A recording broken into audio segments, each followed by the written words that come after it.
금요일 새벽에 오신 우리 성도님들을 환영하고 축복합니다. 우리 서로 인사하시겠습니다. 할렐루야, 반갑습니다. 오늘 사무엘상 31장 마지막에는 아름다운 이야기가 소개되어 있습니다. 길앗 야베스 주민들은 이스라엘 12지파 중에서 므낫세 지파 사람들이라고 이렇게 이야기합니다. 길앗 야베스 주민들이 행한 선행에 관한 이야기입니다. 길앗 야베스 주민들과 사울 왕과의 관계를 이야기하려면 사울이 왕이 되던 처음 40년 전으로 거슬러 올라갑니다. 사울이 왕이 된 지 얼마 오래 되지 않았을 때에 길앗 야베스 주민들이 암몬 족속의 공격을 받아서 대단한 위기에 있었습니다. 암몬 왕 나하스가 야베스 주민들이 항복하는 조건으로 너희들이 우리에게 항복하려면 오른쪽 눈을 다 뽑아버리겠다. 그것으로 항복 조건을 받아주겠다. 오른쪽 눈을 다 뽑아버린다는 건 전쟁할 능력을 다 상실시키는 것이고, 왼쪽 눈을 남겨놓는 것은 농사 열심히 해서 우리에게 조공 바치고 우리를 섬겨라. 이제 그런 의미인데, 얼마나 온 주민이 통곡했겠습니까? 이때 이 이야기를 들은 사울이 왕이 된 지 얼마 되지 않았는데 이스라엘 전국에 통지문을 보내서 군인들을 모집했습니다. 그리고 사울 왕이 이 전쟁터에 나가서 야베스 주민들을 살려냈습니다. 암몬군을 공격해서 공포 중에 있는 길앗 야베스 사람들을 다 살려냈습니다. 그리고 이제 40년이 지난 거예요. 사울 왕이 된 지 40년이 지났는데, 사울은 왕 초기에 있었던 그런 겸손함을 잃어버리고 교만과 하나님께 대한 불순종, 그리고 하나님 말씀을 배반하는 그런 길을 계속해서 여기까지 걸어왔다가 마침내 블레셋과 전쟁이 일어났을 때 그의 세 아들과 함께 전쟁터에서 죽었습니다.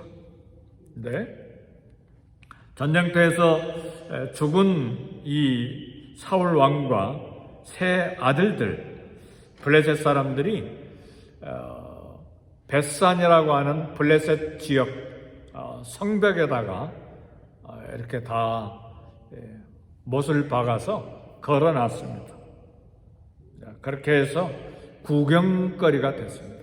이 소식을 들은 길앗 야베스 사람들이 어떻게 했는가?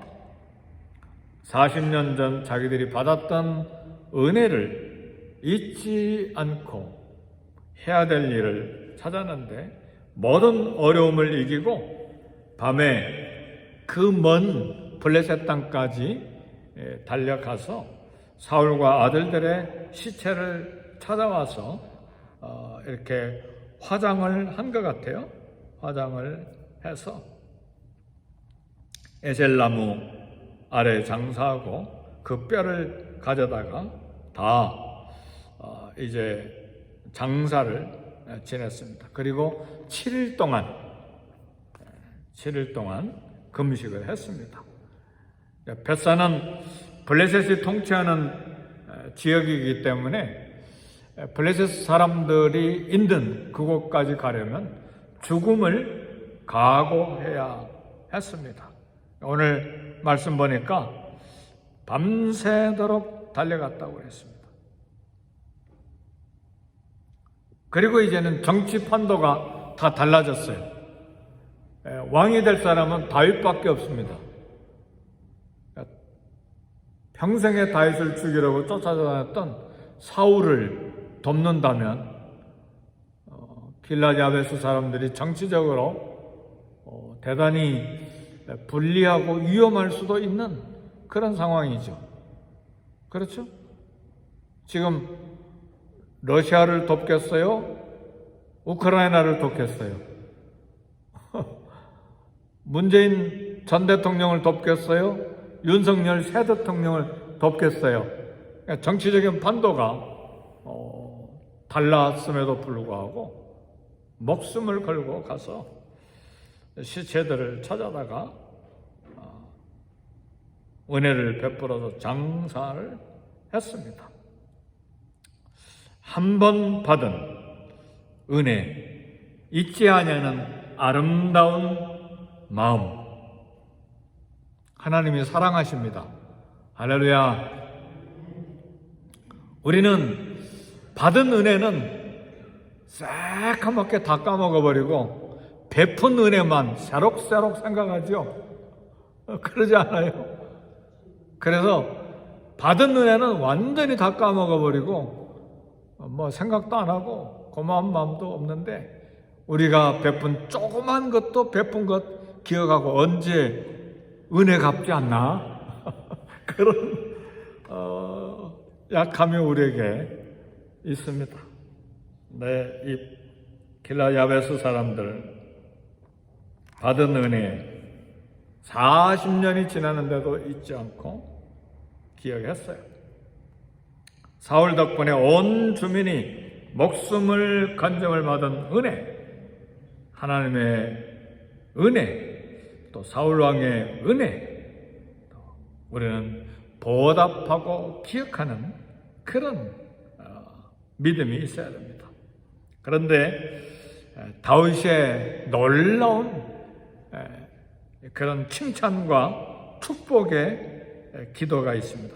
사무엘하 2장 5절에서 7절 보면 이 소식을 듣고 너희가 너희 주 사울에게 이처럼 은혜를 베풀어 장사하였으니 여호와께 복을 받을지어다. 다윗은 좋아했어요, 그것을. 다윗의 축복과 평가예요.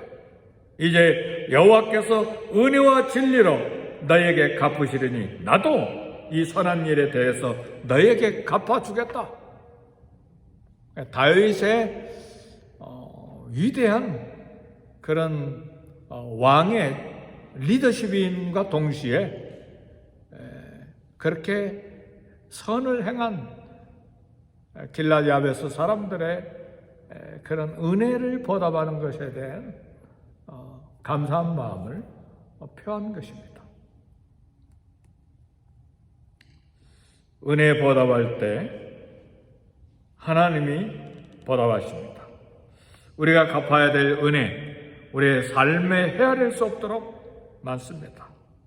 저도 받은 은혜가 발끝에서 머리끝까지예요.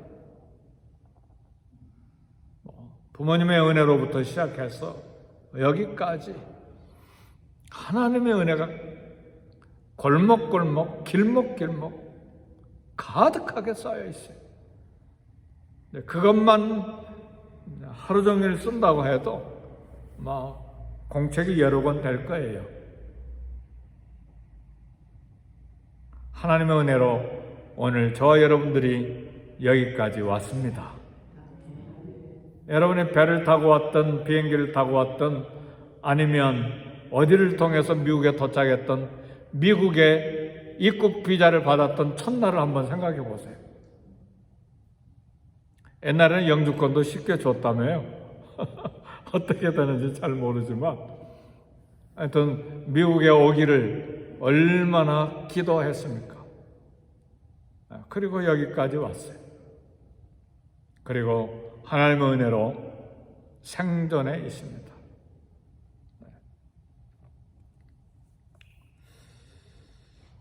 받은 은혜 가볍게 생각하지 말고 그 은혜 보답은 못해도 감사한 마음을 갖는 것이 정상적인 크리스찬 이전의 인간의 마땅히 해야 될 도리입니다. 그래서 어떤 철학자는 그런 이야기를 했어요. 감사하지 못하는 사람은 두 발 달린 동물이다. 네. 다윗은 사울의 아들 요나단에게 받은 은혜를 기억하고 요나단의 아들 무비보셋을 왕자처럼 평생 동안에 이렇게 은혜를 베풀었습니다. 자식으로 알고 자기 상에서 밥을 먹도록, 왕궁에서 밥을 먹도록 했습니다. 예수님이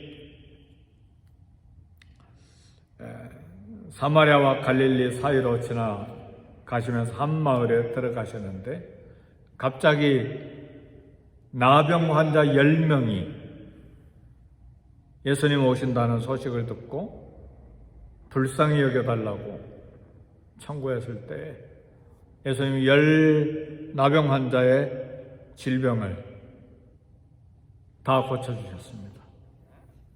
나병 환자들은 가족과 살 수 없고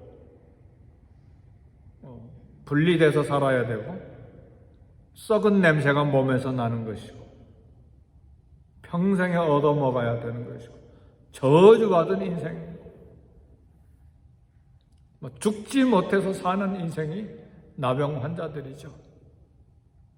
네, 우리 주님이 불쌍히 여기셔서 다 고쳐주셨어요.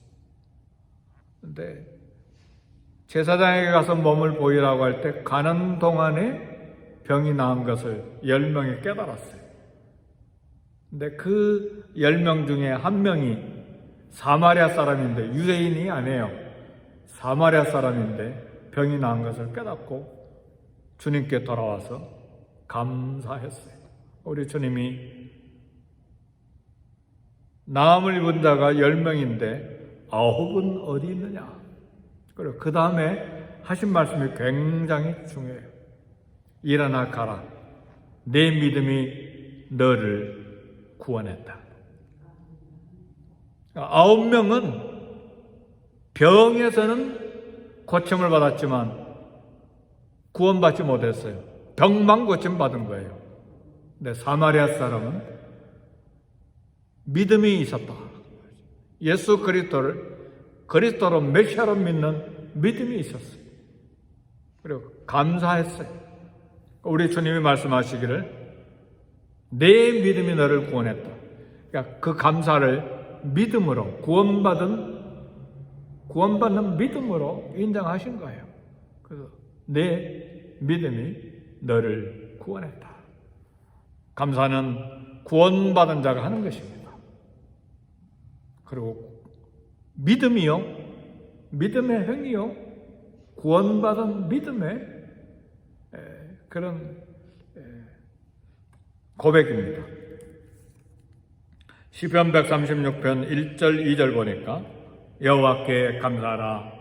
그는 선하시며 그 인자하심이 영원하리로다. 누가 감사하는가? 누가 하나님께 감사하는가? 하나님의 선하심과 인자하심이 영원하심을 믿는 사람, 구원받은 하나님의 백성이 감사하는 것입니다. 시편 23편에 다윗은 말합니다. 주의 선하심과 인자하심이 정녕 나를 따르리니 내가 여호와의 집에 영원히 거하리로다. 누가 여호와의 집에 영원히 하나님을 믿고 살면서 충성되게 살겠다고 결단하는가? 하나님의 선하심과 인자하심을 발견한 사람, 깨달은 사람, 그렇게 믿는 사람, 주의 선하심과 인자하심이 내 평생의 정령, 평생에 따라올 것이다. 그러므로 나는 여호와의 집에 영원히 살 것이다. 사랑하는 성도 여러분, 감사하는 영혼에 즐거움이 있어요. 감사를 생각할 때 마음에 풍성함이 생겨요. 그리고 따뜻함이 느껴져요. 하나님께 감사하는 마음이 가득 찰 때에 담대한 마음이 생깁니다. 그리고 온 세상이 밝게 보이기 시작해요. 그리고 그 입에서 긍정적인 말이 쏟아져 나오기 시작합니다.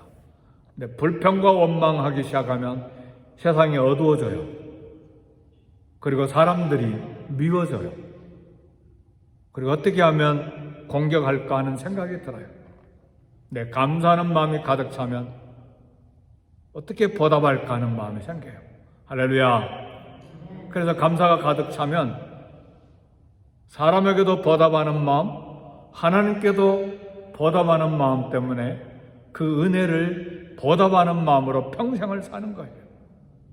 그래서 영국의 유명한 스펄전 목사님은 반딧불에게 감사하는 자는 하나님께서 무슨 불빛을 주신다고요? 별빛을 주시고, 별빛에 감사하는 사람에게 달빛을 주시고, 달빛에 감사하는 사람에게 태양의 빛을 주시고, 태양의 빛에 감사하는 사람에게 하나님의 영광의 빛을 보여주신다. 사랑하는 성도들이 이 새벽에 오셨는데 감사한 마음이 가득합니까? 아니면 불평과 원망이 가득합니까? 감사할 것밖에 없어요. 평생에 감사할 것밖에 없어요. 네, 그 감사가 계속해서 생길 때에 찬송이 나오고 예배가 되고, 그리고 그 은혜를 보답하는 마음 때문에 헌신의 삶을 살게 되는 것입니다. 평생에 하나님의 은혜 보답에도 다 갚지 못하고 은혜만 받다가 천국에 가는 저와 여러분들의, 제가 선교사로 헌신할 때 내가 은혜를 보답하면서 살리라 선교하면서, 근데 선교사 18년 동안 결산해 보니까 은혜는 하나도 갚지 못하고 도리어 은혜만 잔뜩 받고 사역이 이렇게 이곳에 이동된 걸 발견했어요. 아니, 그때만 아니라 제가 깨달은 것은 하나님의 은혜를 무엇으로 보답할고 그 은혜를 보답하면서 살리라 했는데 제 결론은 그거예요. 은혜는 보답하지 못하고 평생의 은혜만 받다가 주님께 갈 인생이다. 사랑하는 성도 여러분, 그렇습니다. 어젯밤에도 하나님의 은혜로 호흡이 멈추지 않고 계속됐고 오늘 새벽에 일어났어요. 오늘도 하나님의 은혜로 살 거예요. 그리고 이 세상 마지막까지 하나님의 은혜 때문에 이 땅에 생존하게 될 것입니다. 그래서요, 첫 번째는 가정의 남편과 아내에게 감사하고, 자녀들에게 고맙게 생각하고, 그리고 우리 주변의 친척들에게 고맙게 생각하시고, 그리고 성도들에게 서로가 고맙게 생각하고, 그리고 하나님께 감사한 마음을 갖고 내게 주신 은혜를 무엇으로 보답할꼬? 나의 나 된 것은 오직 하나님의 은혜로라. 이 고백 속에서 오늘도 살 수 있기를 바랍니다. 네, 이렇게 감사가 은혜를 보답하는 마음이 자꾸 우리 마음속에 가득 채워지면요, 놀라운 기적이 일어나는데 질병도 떠나게 되고 마음도 밝고 긍정적인 사람이 되고, 그리고 결국은 하나님께 그 삶을 영광스럽게 드리는 그런 하나님의 자녀들이 될 것입니다. 브라질에 이성근 목사님이라고 연세 많으신 분이 계셨는데 간경화가 걸렸어요. 그래 얼굴이 까매지고 입술이 아주 까매졌어요. 간경화 걸리면 거의 다 이제 간암으로 가서 죽습니다. 이분이 두 가지를 했는데 하나는 식이요법을 했어요. 근데 하나는 하루에 5,000번만 하나님 감사합니다 이야기하면 모든 병이 낫는다. 하루에 5,000번만 감사하면 모든 병이 낫는다. 그분이 지금은 돌아가셨는지 아직 살아계시는지 난 잘 모르겠습니다. 근데 10수년간 계속 사셨어요. 할렐루야. 목사님이세요. 충현교회 부목사님으로 계셨던 분이었다가 이제 선교사로 오신 분인데 기적이 일어난 것이죠. 그렇죠? 모두가 다 그렇게 되는 건 아니죠. 그러나 분명한 건 감사할 때에 기적의 역사도 일어난다는 사실이에요. 그래서 불평할 이유가 있습니까? 혹시 하나님께서 어려운 환경을 주신지 어떻게 알아요? 하나님 우리에게 어려운 환경을 주신 건 축복의 전주곡입니다. 하나님 뜨거운 사랑하는 하나님의 아들의 피 목숨을 바쳐서 나를 살려주신 하나님께서 내게 어려운 일을 주셨다. 사람들을 통해서 그건 나를 축복하시기 위한 것입니다. 믿음의 연단 그리고 하나님께 더 가까이 가도록 하기 위한 하나님의 거룩한 섭리가 그것에 있어요. 그렇다면 하나님께 감사해야죠. 그리고 그런 어려운 일을 나에게 준 사람들에 대해서 하나님께 쓰임 받았으니까 그 사람들에게도 감사한 마음을 가져야 되죠. 다윗은 감사했어요. 사울이 두렵고 무서웠지만 그것 때문에 얼마나 겸손하게 하나님 앞에 거룩한 위대한 성군으로 위대한 왕으로 인격과 영성이 성장하게 됐습니까? 할렐루야. 그러니까 우리 관점에 달려 있어요. 믿음에 달려 있어요. 원수가 아니라 하나님의 축복의 통로가 된 것이죠. 그래서 사도 바울은 말합니다. 범사에 감사하라. 너희를 향하신 그리스도 예수 안에서 너희를 향하신 하나님의 뜻이니라. 항상 기뻐하고 쉬지 말고 기도하고 범사에 감사하라. 오늘 기도할 때 감사의 기도를 먼저 하시기를 바랍니다. 그 기도를 먼저 감사합니다. 뭔지 잘 모르지만 감사합니다. 하나님, 나를 위해서 이런 일들을 내 인생 앞에 배열해 놓으신 것을 믿습니다. 결국은 모든 것이 압력해서 선이 되도록 하실 것을 믿습니다. 이것이 믿음이죠. 거기에서 우리는 감사가 나오는 것입니다. 육신적으로 연약합니까? 물질적으로 빈곤합니까? 그리고 상황적으로 어렵습니까? 감사하십시다. 왜요? 우리는 하나님이 살아계신 걸 믿기 때문에 우리를 사랑하셔서 그 아들과 함께 모든 것을 주시지 않겠느냐? 아들을 주신 하나님께서 어찌 아들과 함께 모든 것을 우리에게 주시지 않겠느냐?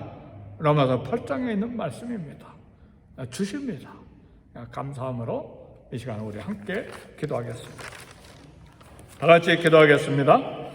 선교지를 위해서 기도하고 우리의 모든 형편을 허락하신 하나님 아버지께 감사하고 우리 주변에 있는 모든 환경을 감사하고 우리와 관계하는 모든 사람에 대해서 감사하고 우리에게 허락하신 모든 상황에 대해서 하나님 앞에 감사하고 교회를 위해서 기도하시고 교역자들을 위해서 기도하시고 이행과 개행과 선데이 스쿨을 위해서 기도하시고 전도와 선교를 위해서 기도하는 이 시간이 되기를 바랍니다.